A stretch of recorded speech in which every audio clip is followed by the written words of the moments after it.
सहाबा इकराम की मिसालें देना, खुलफाए राशिदीन की मिसालें देना और खुद चोरी करना और फिर उस चोरी के ऊपर हलफ उठाना, झूठा हलफ देना, झूठा हलफनामा इलेक्शन कमीशन ऑफ पाकिस्तान में जमा कराना, दस्तूर पाकिस्तान के नीचे दिए हुए अपने हल्फनामे को वायलेट करना। कितने अफसोस की मैं समझता हूँ बात है कि आप एक तरफ कहते हैं कि मैं तहरीक इंसाफ का मंशूर इंसाफ पे मबनी है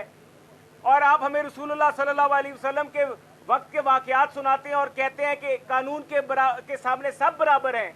और इंसाफ सबके साथ होना चाहिए। तो भाई अगर कानून के आगे सब बराबर हैं और इंसाफ सबके साथ होना चाहिए तो आए पेश हों इलेक्शन कमीशन में और आप भी कानून के आगे बराबर हैं। अगर नवाज शरीफ